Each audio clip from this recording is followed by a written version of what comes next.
Flat track bullies or a big win to reignite our season? Plenty to discuss. This is Blue Monday.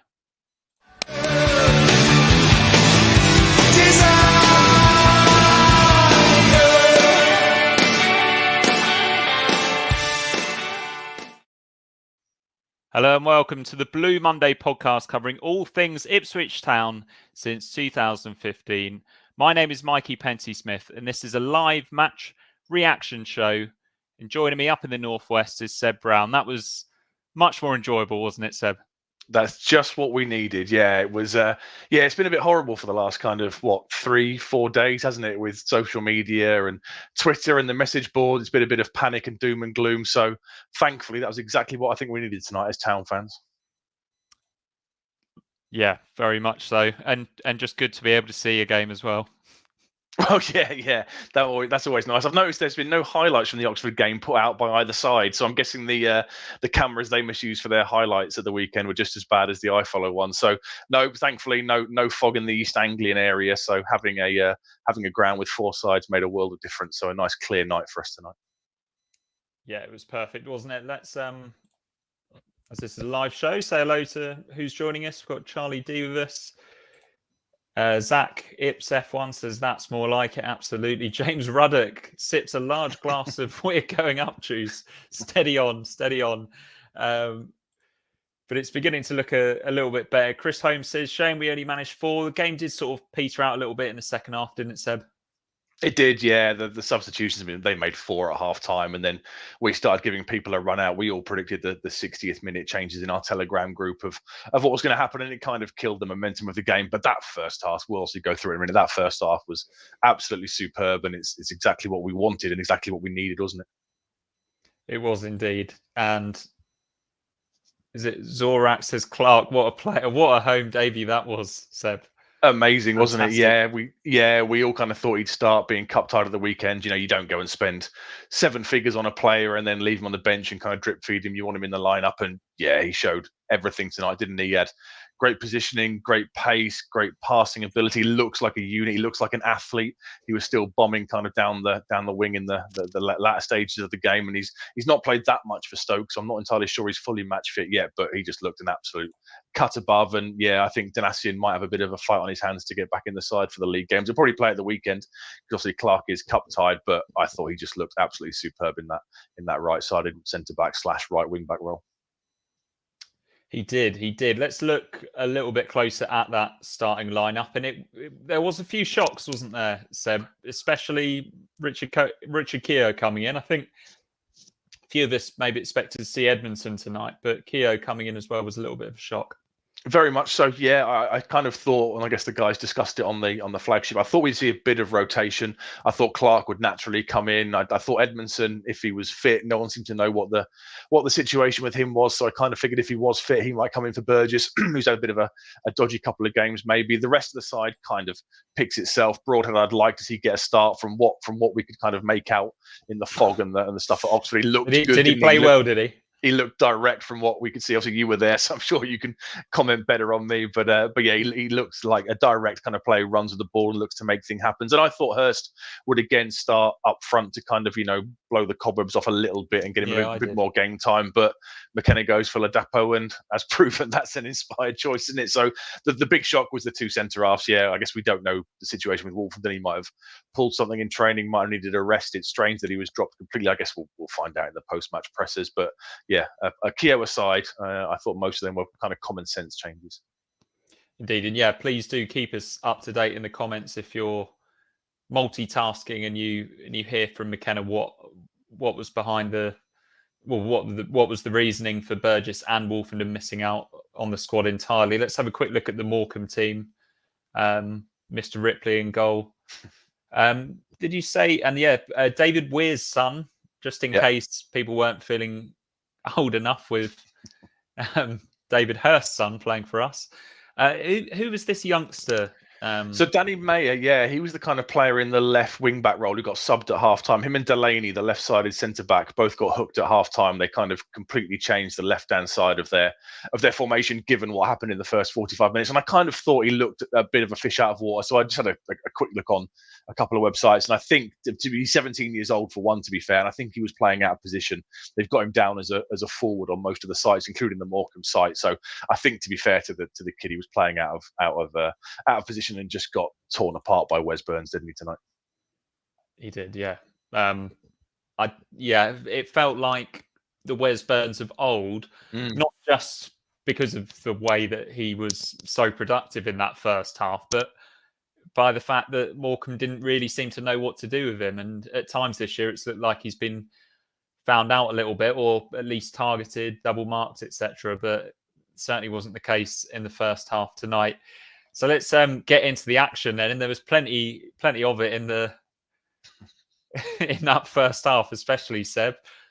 We win a corner down our right side in the first minute of the game, so a really positive start. And yeah, it was sort of the type of goal that we've been conceding, wasn't it? Like a bit of a loose ball, Morecambe failing to defend the second ball. It falls to Ladapo and he sweeps it in.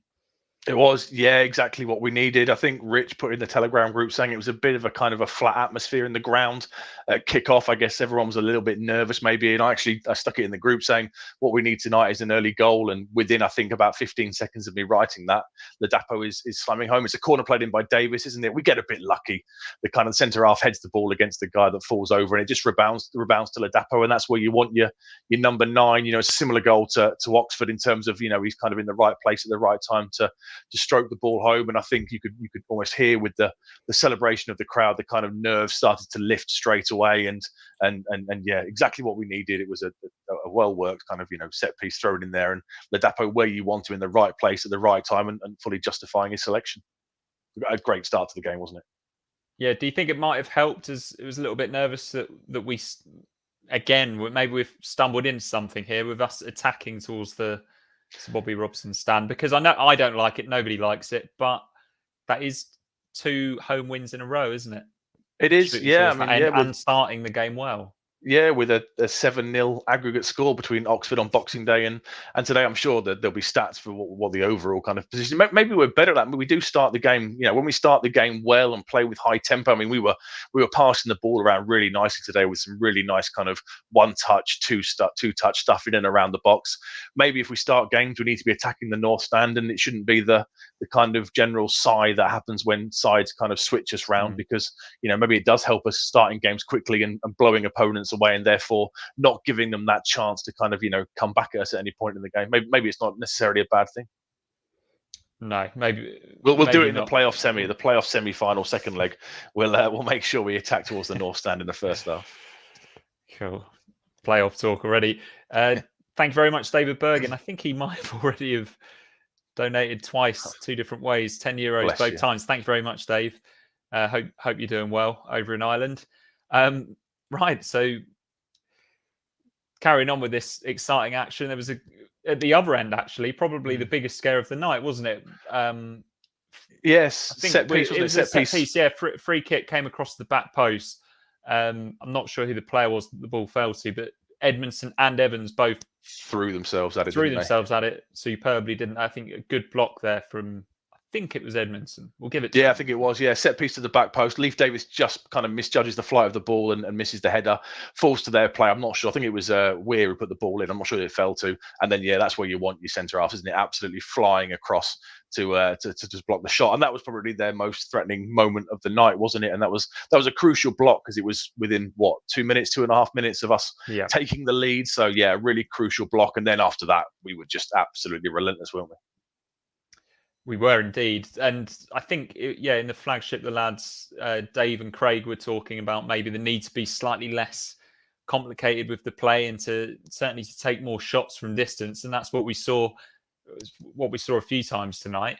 In the 5th minute, Broadhead seems like Chaplin, really good low centre of gravity, and good at just getting a shot away when the ball's underneath him. Goalkeeper makes a good save from his one, and then moments later, the ball comes out to Evans, who cracks a fantastic shot from about 25 yards out, hits the post. That would have been some goal, wouldn't it?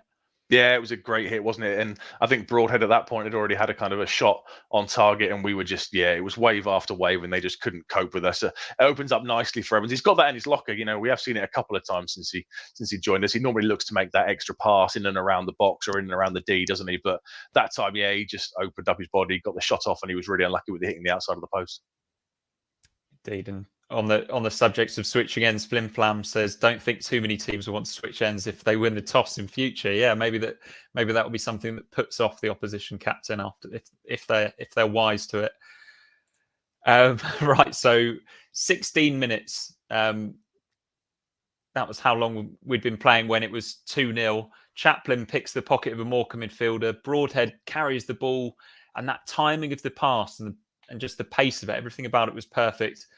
Ladapo was a little bit wide here, wasn't he, Seb? But finished it superbly. Yeah, brilliant play from Chaplin to kind of pick up the ball and pick out Broadhead. Broadhead drives with the ball, and then you see kind of Ladapo pointing where he wants it. He kind of wants it almost more in front of him, and the pass slightly goes to sort of slightly wide as he's running into the box. But it's an absolutely brilliant finish. I thought he was going to try and hold the ball up, maybe look to return it to Broadhead or to Chaplin kind of arriving, but no. He's a man in confidence now. He's got that opening goal, and he's takes the touch and fires it across the keeper in off the post, and really, really lovely finish, I thought, and a lovely through ball from Broadhead to create it. But credit to Chaplin as well for winning that ball in the first place and kind of creating the whole move off. And at that point, it was game over because we probably should have been 2 or 3 up at that point. You've got the Evans ones that hits the post, 2 goals Ladapo scores. Broadhead, I think, had one straight at the keeper, and at that point, even at 16 minutes, you kind of felt it was game over. Morecambe couldn't really deal with us, and it kind of became one of those games where you're thinking, okay, we look up for this tonight. We look like we're in the mood to batter somebody. How many can this be tonight? And that's how it turned out in the end. But a lovely second goal and a really nice finish for Ladapo. He's kind of raised his game, hasn't he? Since Hurst has come in, Hurst was there for the Rotherham game. Well, Ladapo, I thought, played really well. He scored a lovely goal where he takes it around the keeper. He won the penalty that day. I thought he was okay against Plymouth. Maybe a bit of pressure to score with Hurst being on the bench, but tonight I think he showed he can lead the line really, really well. And it's kind of if signing Hurst takes Ladapo up a level as well, then it can only be a good thing. Yeah, he was pinning his man really well. It wasn't just the goals tonight from Ladapo. He worked hard off the ball. His movement was good. Obviously, got the 2 goals. Got a couple of other half chances as well, but it was just the way that he was pinning his man, just like Hurst was doing to his man. And some of his one-touch stuff was really good as well, wasn't it? To feed the ball into Ladapo. He's strong on the defender, and he's looking to kind of one-touch layoffs to the likes of Chaplin and Broadhead in and around the box. I thought he was really, really good tonight. Indeed, and another man that was really good tonight, although we only saw him for 45 minutes, was Wes Burns. He's heavily involved in the 38th minute when we made it 3-0. Clark again involved, carrying the ball forward. Burns exchanges passes with Morsey, gets to that spot of the pitch, just that perfect patch of grass that he likes to run across. Gets his cross to Chaplin, who just so composed in there on his weaker foot. Not a great pitch tonight, was it? But a really good team move and a fantastic finish from Conor Chaplin. It was a lovely goal, the one touch, wasn't it? The one touch into Morsey, the instant control and the instant pass down the line for Burns running onto it. Burns, as we see again for the 4th goal, has got behind his man. Like you say, it's more of a throwback to the Burns of last season where he was just roasting fullbacks and having them on toast. And then we've seen with Chaplin so many times, he's so clever. He just stops, doesn't he? He's being tracked into the box. He just hangs back, waits for the space to create itself. Burns picks him out. It's on his wrong foot, his right foot, and it's a neat finish into the far corner. And Chaplin in those kind of positions is so clinical, and he's so clever just to create the space. He's a really intelligent footballer, and the 4th goal was almost a carbon copy again, wasn't it? It's clearly something they've been working on in training and stuff. Burns going down the wing and Chaplin holding back, and 3-0 at the 38th minute, I think it was, for 3-0. At that point, like I say, it's game over, and you're thinking, how many could this be tonight? And another lovely goal. It was indeed, and then there was more great wing play from Burns. It was just the Wes Burns show at this part of the game, wasn't it? And Harry Clark as well, of course. Really good wing play from him. Ladapo came close to the first half hat-trick that I think he would have really wanted. He never quite looked like getting it in the second half. It was too easy for us at times, wasn't it? We looked like we were going to score every time we went forward. And on the stroke of half-time, Burns crosses for Chaplin, takes a touch, bit of a deflected shot. Yeah, this time. They will hate watching that one back, Morecambe, because that was so basic, wasn't it? And just giving Chaplin so much space on like the penalty spot. I mean, it's good movement from him. Don't get me wrong. Like he's rather than dashing into the box like a centre forward, he makes that run and then he hangs back. Really clever movement. But yeah, I mean, they've let him do the exact same thing a few minutes earlier, so it is basics, isn't it? The two goals were almost kind of carbon copies. It's Burns having the full back and the left-sided defender on toast, and Chaplin just kind of holding back and picking his spot. And yeah, like you say, it is the basics, but Chaplin is so good at that. I guess if the ball falls to somebody in the opposition box in our lineup, you'd almost want it to be Conor Chaplin every time because he is so clinical in those positions. And I think he must be nearly 16 goals now for the season in all comps. I think he had 10 in the league before tonight, so that's 12 in the league, and I'm sure he got a couple against Bracknell and definitely one against whoever we played in the first round of the cup. Buxton, and one against Bracknell. So yeah, he must be 16 for the season now so far, and an absolutely crucial player to us who has hit a lovely run of form. He had a bit of a dip, didn't he? Bit of a dip in kind of November time. He was amazing for September and wins the player of the month. Bit of a drop off in kind of October, November, and then since probably the start of December, he's been absolutely superb. So yeah, another lovely goal, all made down that right hand side. Clark and Burns were linking up so well. I guess we've been kind of waxing lyrical at times last season about that Danassian and Burns relationship, haven't we? How Burns isn't as effective when Danassian doesn't play, and maybe vice versa. The understanding they've got, but in the first 45 minutes, Clark kind of showed, he was on the wavelength straight away, and I think it was his marauding that helped create the space for Burns to get those runs to the in behind the fullback to the byline. I think with Clark, we all expected him to be a really good technical player. He's obviously come in and shown everyone what a good physical player he is as well, but it's not just that. There was a really good moment in the first half where he chases down a loose ball and throws himself into a tackle. But he's quick across the ground as well. And the way that he already seems to be just linking up with Chaplin and Burns. We'll get on to the second half. We weren't really at it, and obviously the substitutes changed it, but Clark was still just classy, wasn't he, every time he had the ball? He's an absolute athlete, isn't he? He's an absolute uni. He's a big guy. He's a strong guy, and he was just up and down. Like you say, we all expect him to be technically good because of he obviously started with us, but he spent a few years with Arsenal, so you kind of expect him to have that kind of Premier League level of technical coaching. But yeah, from an athleticism point of view, I thought he was absolutely superb. He pinged a lovely ball down the byline towards the end for Jackson to run onto, and it was still in the kind of plus 80 minutes, and he's still making runs. That, like you said, that moment in the first half where he runs out, wins the ball, crunches their player who stayed down for a minute. That's kind of almost like yes, this is what I'm all about. And the fans are like, oh yeah, welcome to Ipswich Town, you'll do for us. It was a really, really amazing performance from him. I thought I guess Ladapo and Chaplin scored both goals, but I thought Clark was definitely running for the man of the match because I thought he was superb all night.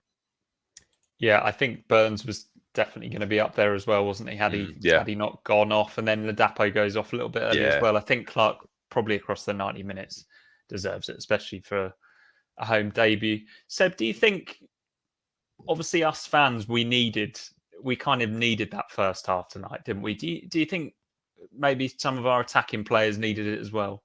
Yeah, potentially, maybe for confidence. I mean, we've had so many games recently where we just haven't taken our chances. Saturday being the prime example. We created 6, I think it was, clear chances. I'm sure you saw one of them before the fog descended. But yeah, we have been guilty of missing chances, and that's the problem. I've seen a lot of debate this week on Twitter and our Telegram group about, do we need a plan B? Or do we just stick with the plan A, which does work and creates chances, and we're not just being clinical enough? I think tonight proved that when McKenna ball is in full flow, when you've got wingers and fullbacks getting to the byline, cutting these balls back to the edge of the D in the penalty spot, if you've got people in the right place to take those chances, then, no side of the division will be able to live with us. And that's what we saw at times tonight. And obviously Chaplin's in a good run of form. I think getting a couple of goals will do the world of good for Ladapo. Like I said, he's been impressive, I think, since Hurst joined. It would have been lovely in the second half if we could have got a goal for Hurst, just to kind of, get that monkey off his back. And Broadhead, I thought, looked sharp as well, had a couple of chances. One he fired in, the keeper kind of almost spilt, and Chaplin was ready to pounce for the rebound. And yeah, a bit of a confidence booster before a bit of a free hit at the weekend with Burnley, and then a big game against Cambridge coming up when the top two play each other. So So when you blow a side apart like we did in the first half and score 4 goals, I think everybody gets encouragement. The management, the team, and obviously all us as fans as well. It was a superb 90 minutes and exactly what we needed. Indeed, and when you're 4-0 up at half time, it can go one of two ways, really, can't it? You can either go out and go for the jugular, or the opposition wisens up a little bit and doesn't take too many risks, which is what happened. And in the end, it was a good opportunity for us to rotate a little bit, wasn't it? Maybe a little bit surprised that it was, as Burns came off at half time. Fair enough, he had a good first half, as we've mentioned. A little bit surprised that it was Jackson that came on, Seb. I guess the alternative would be Edwards, I guess, from all the players that were on the bench, maybe. Yeah, but Jackson in that right-hand channel against Rotherham in the FA Cup, I thought Jackson was superb. And I guess Burns' pace, I mean, Jackson's even faster than Burns, isn't he? So if you want to kind of look to continue that kind of avenue of attack, then I guess Jackson would be the logical one for it. And some really sensible substitutions as well. You know, Morsley's still on these 8 yellow cards. If he had picked up a silly booking and then gets booked against Cambridge, he would have missed the Sheffield Wednesday game. So a sensible removal by him, I thought, and yeah, just getting some game time into others. Like I say, it would have been nice if we could have got a goal for Hurst, but the other changes I thought were all pretty sensible. Indeed, yeah. Neil Perk says Morecambe sat back, damage limitation. They absolutely did, didn't they? Yeah, they made changes and they shut down the whole of the left-hand side. They changed their left centre-back and their left full-back at half-time and their right forward and their right wing-back. So they just kind of looked to shut up shops down both flanks, and it kind of killed the game a little bit, didn't it? Here's one for you. I don't actually know the answer to this. Put it in the chat if people do know. When was the last time we scored 4 goals in the first half of a league game? I remember Avenir begging in the UEFA Cup, so that's not a league game. I remember Sunderland with the Finidi George chip. Have we scored one since then? I saw on Twitter somebody said that we were once 4-0 up at home against Burnley. Pablo Quinyago scored a couple. Okay. So that would have been 2004-ish. Okay, right. Okay, yeah. All I could think of was the Sunderland Finidi George kind of game. We were never going to be 4-0 up under Mick at any point, I guess, in the first half of the game, were we? So, no. Yeah, okay. If it's Burnley, yeah, fair enough. I just couldn't think who we could have been. Martin's pointed out that Burns took a blow just before half time, and that's completely forgotten about that. He took a bit of a blow to the face, didn't he? Yeah, and if there's any doubt, obviously just get him off. You know, if there's any doubts, he can have a weekend off now and look to go again for Cambridge in 10 days' time. Indeed, and I haven't got too many notes for the second half, Seb. It petered out, really, didn't it? Yeah, Broadhead had a really nice shot from the edge of the box, which Mr. Ripley saved. That was probably as good as it got, wasn't it? There was a few nice touches here and there, but I think, yeah, the pace of the game had sort of gone a little bit. Morecambe got themselves really organised, got men behind the ball, didn't they? And also the pitch. Yeah, it's really deteriorating. It's not going to be great this time of the year, but my mate Henry said to me during the game he's looking forward to seeing us on a different pitch next season. Yeah, obviously, it'll be amazing when the new is it Tessio, whatever it is, pitched in there and it stays in a much better condition. Yeah, I thought it all just petered out in the second half due to the subs. The atmosphere went a little bit flat as well. One thing I thought was really impressive though was I guess it was Keogh or Morsley or somebody, you could just hear them directing people around the pitch, couldn't you? I assume it was Keogh because naturally he's a very vocal person, and I found that side of it. Yeah, there you go. Yeah, from Michael. So Michael Warner asked, Keogh was like a manager/coach on the pitch, talked to everyone through the game. Is he going to be our mogger for the second half of the season? Could you see him keeping hold of his place in the team, Seb? Or I thought he played well. I thought his organisation and his leadership are invaluable. I thought he pinged out some nice passes in the first half, but I think Wolfenden would be my first choice of the centre backs, given how well he's played. Okay, he was out-muscled and turned a bit easily for the goal against Oxford at the weekend, but I like the Wolfenden Edmondson partnership personally at the back because it gives you two options to bring the ball out and kind of quickly look to link play with midfield and the wider players, and that's how I like to see the back players kind of play. So I think Keir will have a role. Even if he's not on the bench, he's going to be contributing in the dressing room and contributing with the analysts a bit like Aluko's doing these days. And I'm sure there'll be times where he's thrown on to kind of see out a game or maybe step in for injuries and suspensions as the season goes on. But I think if everybody was fit and it was a playoff final tomorrow, surely he'd have Wolfenden in that side. Yeah, Wolfen has been one of our players of the season, hasn't he? I was thinking more. It's maybe more likely to be Wolfenden and Keogh, potentially, but then that's a completely different partnership to what we've seen already. Flim Flam has an answer to your question. We did score 4 goals in that. Oh yeah, I was there. Yeah, good point. I was there. I forgot about that. I've blurred that out of my memory though. It was 4-1 though, wasn't it? So yeah, I've blanked that out of my memory because obviously Steve McLaren gave an inspiring halftime team talk, and we walked away from Pride Park having drawn 4-0. No, yeah, I've completely forgot about that one. Yeah. Yeah, please do keep getting your questions in the chat. Matt Gentleman asks, what does tonight really say about whether McKenna Ball is going to get some results against the top 6? Well, the difference was obviously we saw against Plymouth. If you press us high and you put somebody on Walton and he can't take a touch and take time on the ball, then it does start to affect us. Morecambe didn't do that. They kind of sat back, and that's when McKenna Ball is great because you can use your pace to kind of really look to break lines quickly and get in behind. I assume when Wednesday come to Portman Road, they too will press us high and look to stifle distribution from the back, and we'll have to learn to live with that. But when McKenna Ball works and it's on forms, I think it's the best football in the division. Indeed, yeah. Matt's tuned in from LA, Seb, this afternoon over there. I imagine the weather's slightly better, although I don't think it's particularly hot this time of year. New acquisitions look impressive. Good for Freddie to get on the score sheet. Healthy competitions for places is a positive. And yeah, like you say, it would have been nice for Hurst to get on the score sheet, but brilliant to have. I don't think Hurst is short on confidence, so brilliant to have Ladapo absolutely firing on all cylinders. Yeah, it'll be interesting for the Cambridge game what he'll do now, because I think Hurst can play against Burnley, so I assume he'll come back in to get some more minutes against Burnley at the weekend, and then it's a big call for McKenna away to Cambridge. What he does, Ladapo's the man, kind of in form with the shirt, but if Hurst can get a little bit more minutes under his belt against Burnley and put in a decent performance, I liked it in the second half where he kind of went down the touchline and looked to cut back in field to pick out, I think it was Edwards or something, to show that he's kind of getting there a little bit, and if we can get them both fit and firing, then yeah, brilliant. That's what you want. You want your kind of your second choice strike, if that's what Ladapo's going to be. I think they'll kind of rotate and share duties for the rest of the season. He seems to like doing that, doesn't he? Because he did it with Ladapo and John Jules at the start of the season. So a horses for courses approach.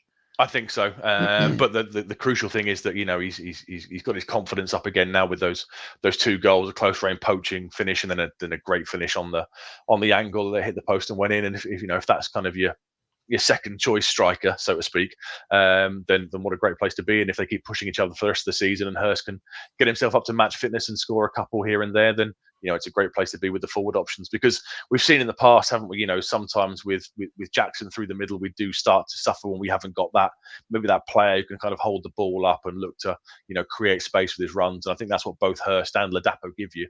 I think that'll be crucial between now and April. Absolutely. Good question here. Is Hurst not cup tied? I don't know. He was at us though, wasn't he? That Blackburn. Yeah, he'll have only had. Yeah, the third round would have been the first time, so he can't have played, and they don't play any earlier, so I assume he's free to go. Michael Warner asks, do you think Wolfie and Burgess were rested? McKenna talks about blocking shots, and we mentioned earlier when Morecambe had a shot, it was charged down face forward rather than turning your back and sticking out a foot. It's a good observation, that one from Michael. Yeah, definitely. They threw their bodies on the line, which is what you want from your centre halves. I thought both Wolfenden, Burgess, Ashley, and Danassian were too easily outmuscled with the goal against Oxford goal at the weekend. And me and Rich spoke on the pre-match show that Burgess has had a couple of deflections against Plymouth and Fleetwood. He was kind of wrong-footed and committed himself way too early for the goal against Wickham, and kind of did similar against Oxford at the weekend. So I thought if Edmondson was fit, he might come in. No one knew what the situation with him was, and maybe Wolfenden just needs a bit of a not a rocket. We know he's a very laid back kind of character, isn't he? Maybe he just needs a bit of a shot across his bows to say, I have got other options in the building that I can look to put in if need be. But like I say, if it was a playoff, he's played a lot of football, hasn't he? He has, yeah. But if it was a playoff final tomorrow, then you'd have Wolfenden and Edmondson, well, definitely Wolfenden as one of your starting central defenders. I've got no doubts he'll come back into the side at some point. Well, Mark Markson doesn't seem to think that we need to worry about a playoff final. He says we're going to win the league. That's what we like to see. And that's the great thing about being football fans, isn't it? On Sunday night we're all miserable. Saturday night we're all miserable because it's a 7-point gap to Wednesday. It's a 10-point gap to Plymouth, and suddenly today, Wednesday's game is called off. So a bit of a momentum swing, thinking, okay, we could close the gap to 4 here, and we put in a barnstorming performance, and Plymouth and Wednesday's next game in the league will be against each other, so there's guaranteed drop points there, and then it's the big one at Portman Road, and that's what's great about being football fans, that it can change so quickly, and yeah, hopefully this is the start of a run for us now. We've got a pretty decent lit fixture list now. I know we play Bristol Rovers away and Wednesday at home, but apart from that, yeah, there you go. What Neil says, it's the likes of Forest Green, MK, Morecambe tonight, Cambridge. It's sides that are down there that, in reality, if you've got any designs on wanting to, go up automatically and challenge for the title, then you should be just brushing these kind of teams to one side. I think is this definitely right? Isn't it 4 of the next 5? Because we play Sheffield Wednesday, I think, before we play Forest Green, unless I'm mistaken. But we've got Bristol Rovers in there as well. Is it after Wednesday, Bristol Rovers? I think on the midweek. Yeah, it is. So, yeah. So no, Bristol Rovers is after Wednesday. Yeah. Yeah. So it must be 4 of the next X number of games. Yeah. Andrew Pearson asked, "Have we found our best starting 11? Or are Morecambe just not the best side?" I don't think we have. I think we've maybe Ladapo's given himself a decent shout for being in our best starting 11. I think we already knew about Burns and Chaplin, didn't we? And Broadhead maybe ahead of Harness. Yeah, I think so. I like the look of him. Harness can produce a moment of magic, and I'm sure he'll play a role for the second half of the season. But equally, there are times he can be sloppy in possession and, give the ball away. I thought Broadhead was quite direct. I liked him running with the ball. A couple of times he's looking to get shots off early, so he's obviously quite an attacking, instinctual player. And yeah, I thought Morecambe tonight were pretty woeful. They were, like you say, for that 4th goal that Chaplin scored, there were some real basics that they just weren't getting to grips with, and I think that the standard of the opposition has to be taken into account when we're considering how good we were tonight as well. And we've got a special guest joining us now, straight from the lowest Bobby Robson stand. It's Rich Woodward. Good vibes tonight in the North Stand, Rich? Yeah, after we scored, yeah, definitely. Yeah, as Seb mentioned at the start, it was it's a cold night. Glasses are still steamed up. Apologies for that. And it's sometimes, Morecambe, it's a difficult one to kind of raise yourself for. But the great thing was that the team started with energy. You guys have talked about the opening goal. And by half time, the mood had definitely changed. And definitely a happier place to be. Absolutely. What were the pick of the goals for you, Rich? We enjoyed the third goal especially. Second goal was good as well. Yeah, I mean, there's nice bits about all of them. Even the first goal, it's Keogh. I think it's a Keogh long ball, direct ball that just cuts them apart. Good for Freddie to get a goal, and I agree with the chat that he seemed to raise his game tonight. I think Broadhead possibly brought out the best in him as well. We played into his feet. He was excellent back to goal, really physical, a real threat throughout. But yeah, the Broadhead assist for Ladapo's second to me was the pick of the goal. I mean, we've talked about Chaplin's technique a lot on this podcast for the 4th goal. Right in the corner, no keeper saving that one. But I think Broadhead, it's a weird thing to say. I feel sorry for Broadhead because we really quickly figured out that their left-hand side was just dysfunctional for the reasons I think Seb was talking about. And so we just relentlessly attacked down our right, which meant it was like last season, wasn't it? Yeah. And I mean, that was partly Burns having, a good performance, but Chaplin took a really wide position as well and made that a 3 with Clark overloading them. And so, yeah, I felt sorry for Broadhead in the fact that when we did see him on the ball, he was excellent. And that assist proved it. He probably could have scored. Good save by Ripley both times, actually, wasn't it? But that 3rd goal, Mikey, class. It was absolutely class. I've noticed a lot of people in the live chat are already talking about the other results. So let's Derby ruined it. It was nearly brilliant night all round, wasn't it? Even Joe Pigott got a goal, but Derby did their best to ruin it. So 3 games called off for frozen pitches. League One, baby. Bolton held on. I think, they had quite a difficult game against Forest Green because they were down to 10 men for so much of it.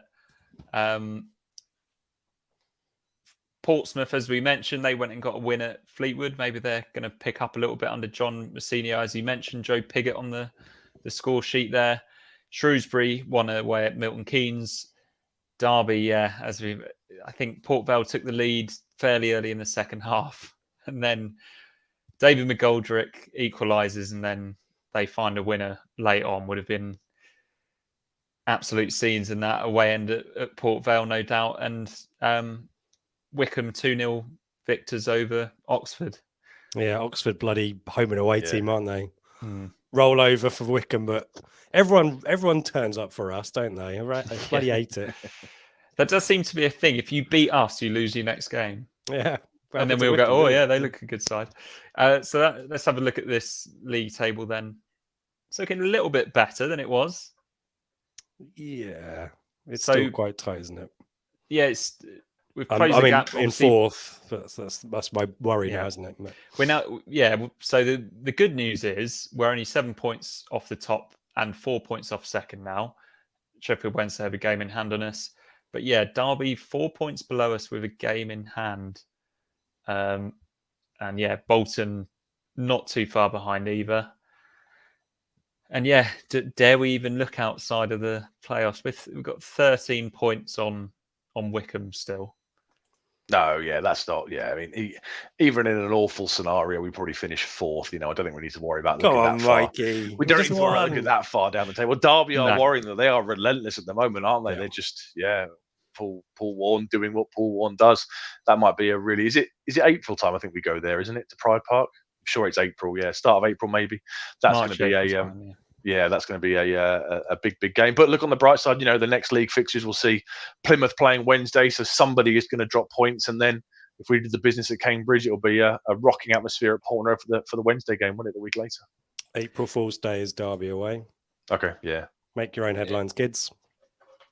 Zorark says, Pipe Dream and Pompey getting some form under their new manager. They play Plymouth when we play Sheffield Wednesday. Could they lose there? I think, we probably do expect Portsmouth to start picking up again.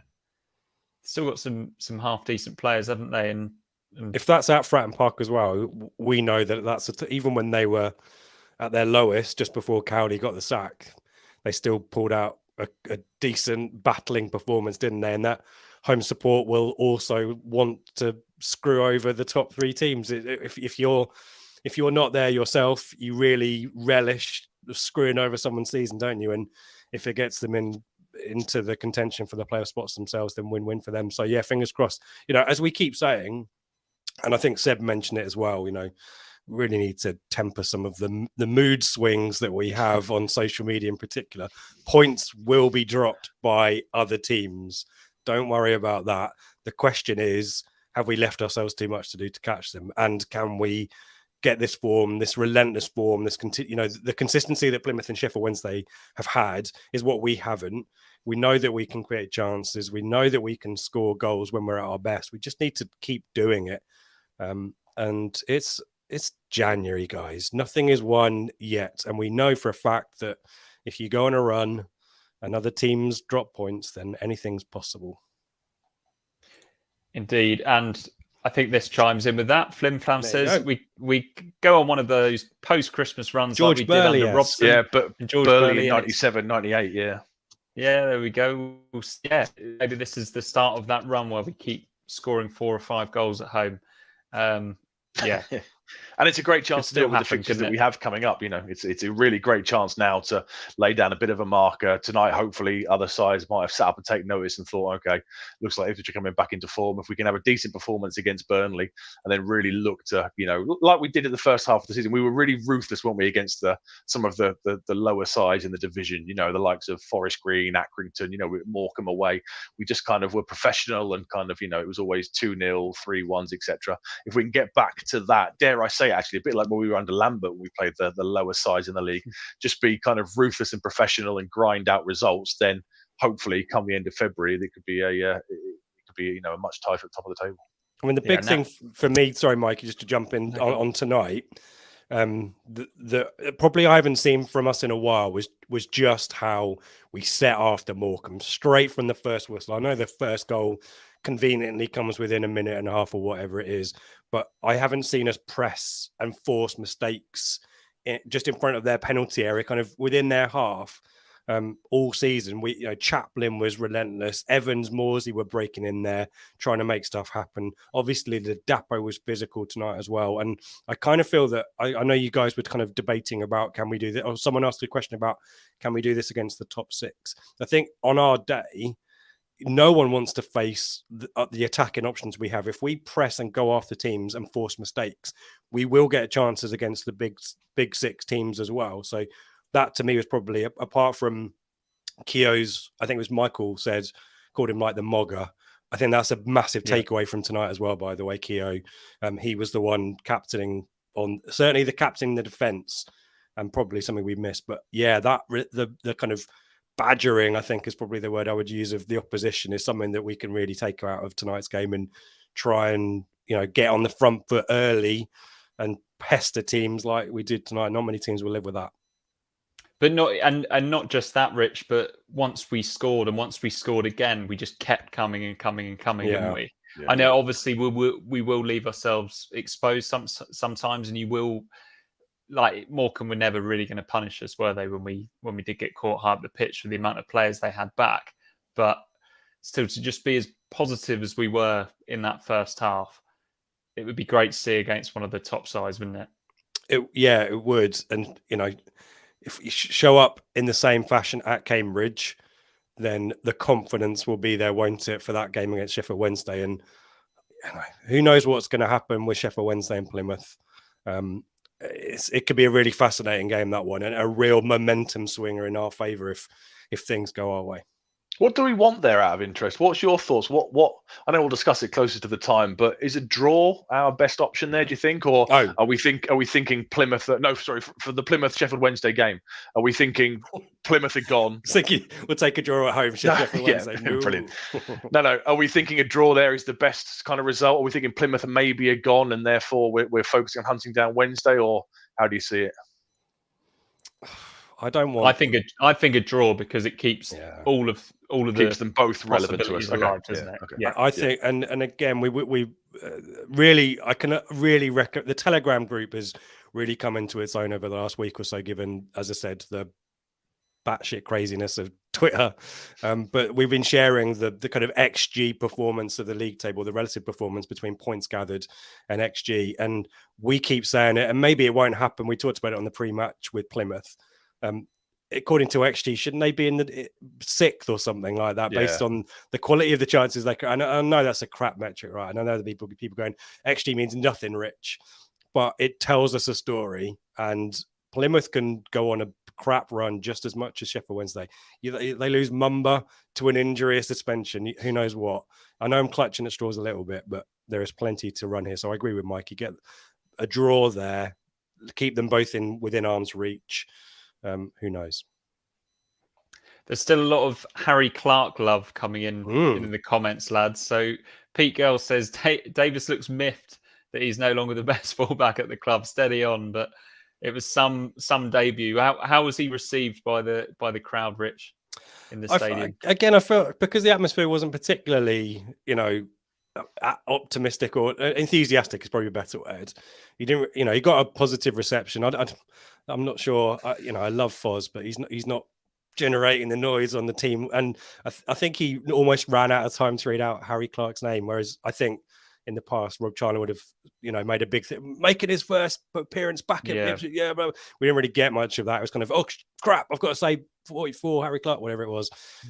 But when he got into it, he just slotted right in there. And I feel sorry for Janoy Dynasty. We talked about this, I think, last week. But that right back is his spot now. It has to be, I'm afraid. And because of that connection between him, Chaplin, and Burton's, that looked like they've been playing, for a season together rather than a few weeks. He's clearly such an intelligent footballer, and good footballers as well. They gravitate towards the best players, and he's already done that, hasn't he? Like the way he's linking up with Chaplin, and hopefully now, unlike last season when we're pushing over to that right hand side, we're going to free up slightly better options over on the left-hand side, such as Broadhead. And that's when Evans swinging those diagonals, Mikey, is going to come into its own, isn't it? Because you've got Broadhead Davis and you've got Davis bobbing on as well. Yeah. Flim Flam says with Broadhead and Clark, we've not just added quality but goals. Obviously Davis didn't score tonight, but he looks maybe more of an attacking fullback than what many of us were expecting. Certainly more so than Tanasian, who we do like, a fantastic player as well. And he's a confident lad. At one point in the second half, he kind of lined one up from 25 yards out that deflected out for a corner, wasn't it? So he's clearly a confident lad as well. I'd imagine we'll see him hopefully scoring, at least one of those long ranges before the end of the season. He's not afraid to. If the space opens up, he's not afraid to have a crack, is he? I would call him swashbuckling. There you go. There's the word of the evening. Swashbuckling. Like it. Enjoyed. Nobody says Burns on 6 goals and 7 assists now. He's had his knockers this season, but he's still churning out the decent stats. He's not brilliant every game, but he's been pretty productive, hasn't he? Certainly the last few weeks. Yeah, scoring goals more than creating in the last few weeks. But yeah, tonight back to his kind of assisting best. And we missed him second half as much as Jackson. We know that felt like more of a kind of an audition for that, for making that backup spot behind Burns. Jackson's. I'm not sure he really grasped that opportunity particularly well, but you could tell that we missed Burns' direct running. And obviously in the first half, their left back just couldn't. Was he? You say he was a forward out of position, Seb, their left back? Yeah, Mayer this is just based on some internet research on a couple of websites. He's a 17-year-old who is listed as a left forward, not a left wing back. So I think they pushed him back a little bit. And yeah, the poor kid just couldn't cope, could he? He was hooked at half time along with their left-sided centre back. They completely changed the left-handed side of the team to try and cope with the wave after wave they were facing. So yeah, I think he was just a young kid out of position. But the thing that Burns has added, sorry, Mikey, is he's a lot more physical. Actually, he's taken his man on, and beaten them a lot, but actually getting stuck in there as well, breaking stuff up and trying to turn over the ball as well. And he's got much better at getting his head up to pull across back for someone as well. Whereas Jackson got into similar positions and just pinged it across, didn't he? Yeah. Martin says, was Davis limping at the end? It feels like Groundhog Day, this, doesn't it? He always seems to be at the end of games. Probably cramped by the way that he was stretching. He's grabbing his foot. Yeah, he did take a knock, and I think he was on the ground for a bit for a stoppage, but we were a little bit worried about that in the North Stand. So yeah, he might get. He'll have a rest, won't he? Yeah, Lee can start against Burnley. Give Davis a rest. Dr. Zach King asked, Saturday could be fun. What do you do against a very good team? See what happens. It should be good, shouldn't it? It should be exciting. Me and Ben will cover it more on the pre-match show. I've got a Burnley season ticket mate who I spoke to today about it, and he's looking forward to it as well. He said it'll be 2 good attacking sides. He says the football they're playing under Company is just like nothing they've never seen before, having seen 10 years of Sean Dyche. He's confident going into it. Obviously, we'll be confident going into it after tonight. And I think hopefully it will be two sides looking to really attack each other. He thinks they'll make a few changes and rest a few because they've got some tricky games coming up on the horizon. Obviously, they've got eyes firmly on returning to the Premier League, which, to be fair, they're so far clear of everybody. That should be a formality at this stage. But yeah, I think it should hopefully be 2. I'm hoping that both sides don't make too many changes and it kind of affects the momentum and stuff. I'd like to see it as a real test and see 2 sides kind of going at each other to see what they can do. And Rich, you quite fancy a draw and a trip to Turf Moor, don't you? I can't think of anything I want. It's before Sheffield Wednesday, isn't it? Yeah.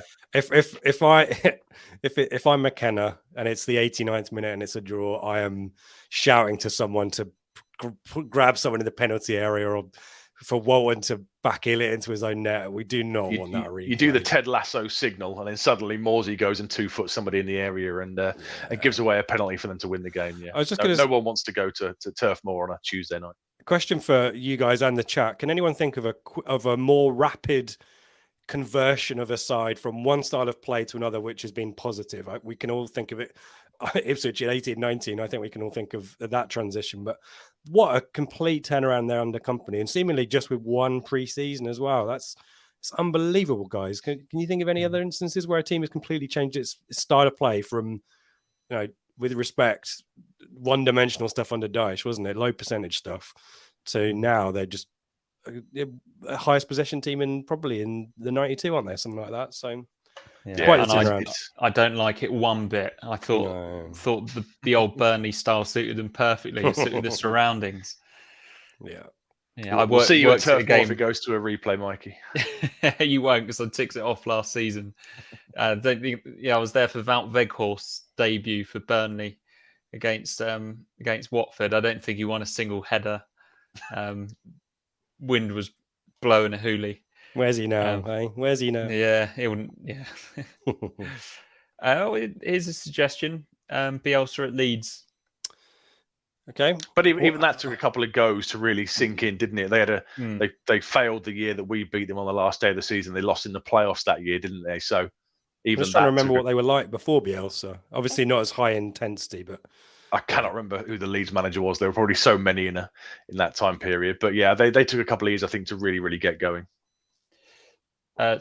Flim Flam suggests maybe Wenger's Arsenal, but did he take over from George Graham, or was there Bruce Rioch? Bruce Rioch in between, wasn't it? So yeah, I think they maybe weren't as what was it, boring Arsenal pre Wenger, but yeah, certainly the culture change was a massive one, wasn't it? I mean, Paul Cook to McKenna is a culture change as well, isn't it? No disrespect to Paul Cook doing well at Chesterfield. But... Zuak says Ten Hag post Ronaldo. There you go. Yeah. Let's get a Cristiano Ronaldo mention on the podcast, and then watch the views come in. Marston says Company heavily linked with Everton today. I think I wouldn't. If I was Company, even if it's something in it, I wouldn't be looking to leave Burnley. Everton are a basket case. I've seen the owners put them up for sale today. He wants 500 million quid. He said he'll accept offers. But I think if you're a young aspiring manager in your second job, obviously he was at Anderlecht last year, but in your second job and you're probably nigh on guaranteed a return to the Premier League, I don't know why you would possibly even consider that. Repeat after me. Owners relegate clubs. Harry from Bath. The most profound thing I think we've ever said on the podcast in our 9 years. Brilliant. Norman Greenwald, Southgate in England. Yeah, I suppose it was after Sam Allardyce, wasn't it? Who's also been linked with the Everton job, apparently. Have you been linked with it yet, Mikey? When's my turn? When's Seb's go? No. So, as you know, it's far too northern for me. Right, lads. So I guess we look ahead to Cambridge as well then. Is this Saturday's game, do you think it's going to kind of be a hybrid team of who play tonight and who is going to play against? Well, actually, no, that's probably not quite right, is it? But we've generally played quite strong teams in the cup so far, haven't we? Do we expect that to carry on this weekend? And if so, who would you like to see come in, and who's got a chance of getting in that team for Cambridge next week? I'm happy to have a go because Seb's got a whole pre-match show to give his theories, isn't he? Yeah. I think there will be some rotation. Now, I think Hurst will play up front. That's probably one of the most nailed on things I can think of there. I think Jackson will probably play as well. But I wouldn't be changing too much. It'd be interesting. Yeah. Hladky will play. Greg Lee. Great. Yeah, I think he'll be very similar to the Rotherham team. Maybe a bit more rotation than that. But I think we probably need to accept that we're the underdogs in this one. Try and contribute, and we'll play the way that we know that McKenna sets the team up to do. But yeah, let's just get through it without any injuries. If we can get some morale boosting goals into people, fantastic. If we can pull off a shock, because Burnley don't give it their full attention, fantastic. But it's all about Cambridge. It's all about the league now. So getting minutes into players, keeping everyone else fresh. That's what it's about. And I think Martin's asked here, barring any injuries, does tonight's team start at Cambridge? We probably don't expect to see Keogh again, do we, Seb? I don't know. I know. Yeah, go on, Seb. Give me your theory on this one. I think if Wolfenden's... we need to find out in the post-match if Wolfenden was just dropped or injured or whatever. If he was just dropped, I maybe would expect him to sit out Burnley, then maybe come back in against Cambridge, but you never know. None of us would have said that Keogh would have started tonight.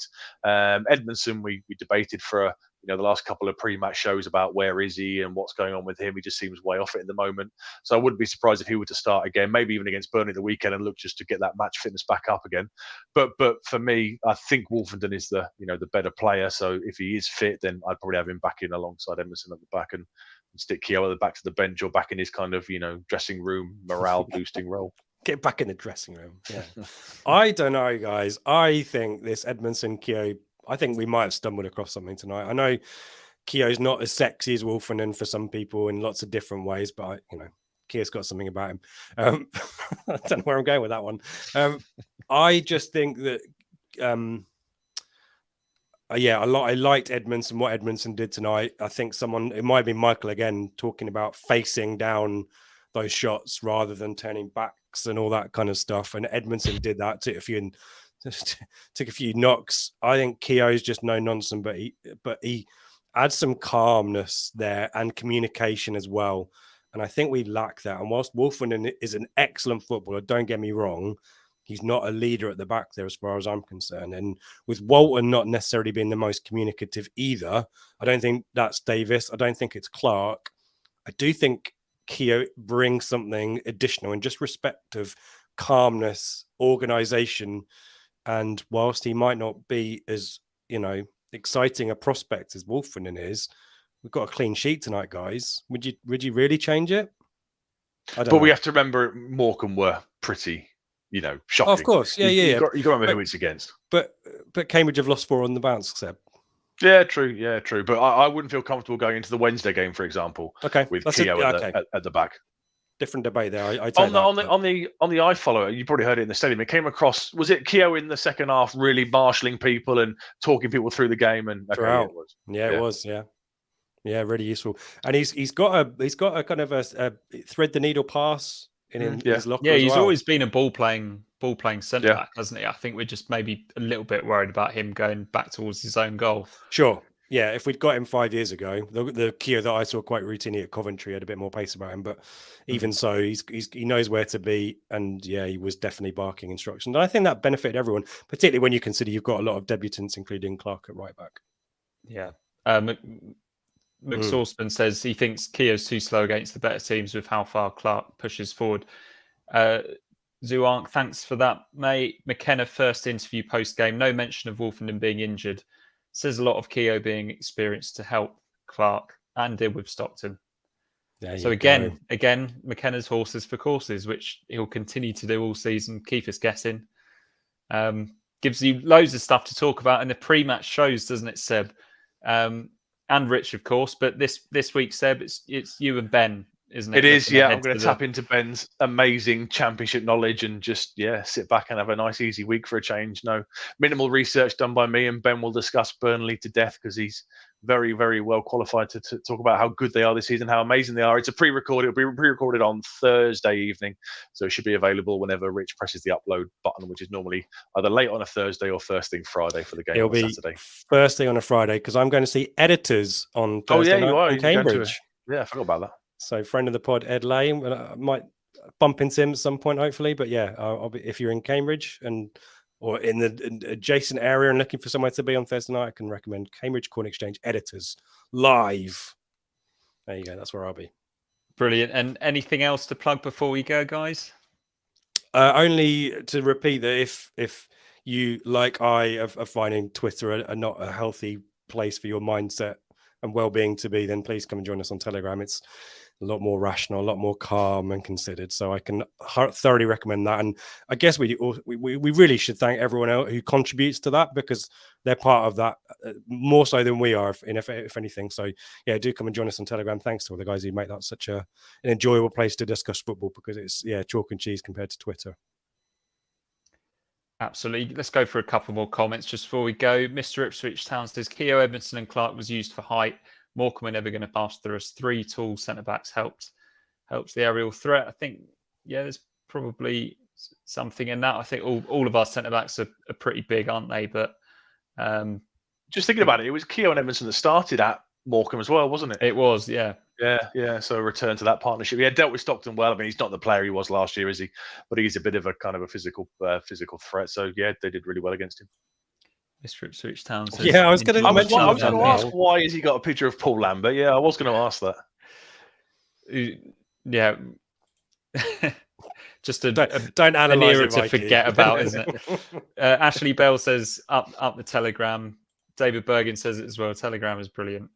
So yeah, follow Richard's advice and join the Telegram. And join us for the flagship on Sunday as well, Mikey. Yep, join us for the flagship on Sunday. Do you know who's on that one, Rich? Probably me. I think Dave might be on it. Ben might be on it again. We'll sort it out. Whatever happens, 8 p.m. live on YouTube and on podcast thereafter. Come and get involved. Indeed. 4-0 win tonight, lads. Smiles on these faces. Goodbye, everyone. Thank you.